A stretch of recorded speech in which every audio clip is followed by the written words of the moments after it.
बक्सर अमरेली से बड़ी खबर। वाल्मीकि समाज के शमशान में मूलभूत सुविधाओं का अभाव, नगर पालिका पर उठे सवाल।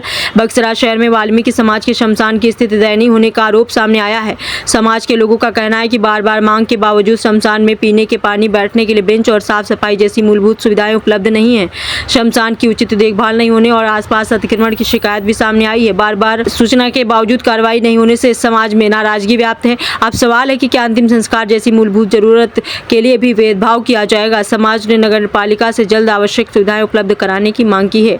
TV Hindustan national report, Rathore Mahendra भाई, ब्यूरो चीफ, स्टेट हेड की रिपोर्ट। अमरेली जिल्लाना बगसरा खाते वाल्मीकि समाजનું આ સ્મશાન આવેલ છે, જ્યાં તેની દુર્દશા તમે જોઈ શકો છો। કોઈ પણ જાતની જાહેર સુવિધા છે નહીં।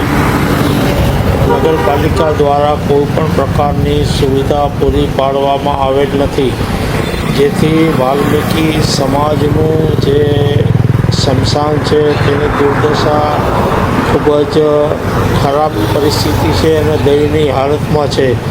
તાત્કાલિક નગરપાલિકા દ્વારા અહીં બાવળના ઝુંડ કપાવી, પાણીની વ્યવસ્થા કરી, બાકડા બેસવાની વ્યવસ્થા કરી અને અહીંયા જમીન સમતળ કરવી જોઈએ અને અનુસૂચિત જાતિ પૈકી વાલ્મીકि સમાજનું જે સ્મશાન છે તેમાં જાહેર મૂળભૂત અને પાયાની સગવડો પૂરી પાડવી એ નગરપાલિકાની ફરજ છે।